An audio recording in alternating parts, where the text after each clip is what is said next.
Let's take a trip down memory lane and reminisce. The year was 2015. It was the 2015-2016 season. The Carolina Panthers put on one of the most impressive regular season displays of football the league had ever seen. The city was lit. Charlotte was buzzing. Soon-to-be MVP Cam Newton was the most dynamic player in the league. They were prancing, dancing, and dabbing all over the competition. The Carolina Panthers were putting the league and the football world on notice. 15-1. 15-1. They ran through the playoffs and got all the way to the Super Bowl. Krispy Kreme was doing buy one, get one free dozens of donuts, and they were getting ran through. Do you hear me? But all great things must come to an end, as they say. Sadly, 3 defining plays closed the door on what I think could have been a potential Carolina Panthers dynasty. Play 1, the fumble. Von Miller doing what he does, blows off the edge here, rips the rock out of Cam's hand. Eventually, Cam makes a business decision. Doesn't hop on the fumble like everybody felt like he would, or should, or could have.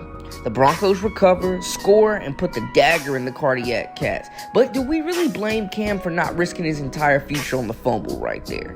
Obviously, everybody had something to say about it on social media, and all of the comments were not friendly. Fast forward to the next season. Carolina still had Super Bowl aspirations. In those dang Steelers, TJ Watt, helmet to the throwing shoulder right there. And that was all she wrote for Cam Newton. Like I said, the refs failed Cam and the Panthers organization as a whole. I try to warn the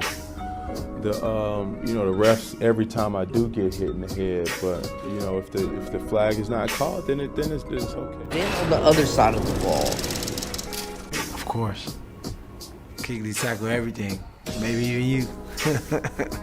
The heart and soul of the defense, Luke Kuechly, is forever changed by this play, which for him typically felt like a routine tackle, but this time that wasn't the case. Luke got carted off the field, and that was the end of one of the greatest 8-year runs in league history. Luke racked up over 1,000 tackles in that time.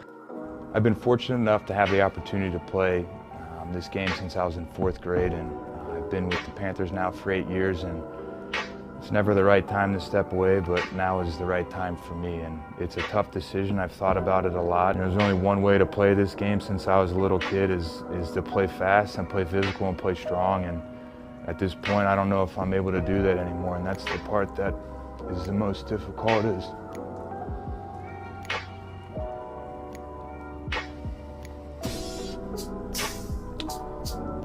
Still want to play, but I don't think it's the right decision. Two of the most dynamic players to ever lace him up, drafted in back-to-back years. First duo ever to be offensive and defensive player of the year, as teammates in consecutive years.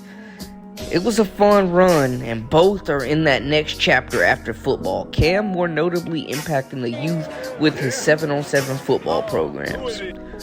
We may never see anything else like that again, but at least we got to enjoy the ride. If you enjoyed that video and want to check out some more feature stories I'm going to be talking about, make sure to hit that subscribe button. You know the vibes.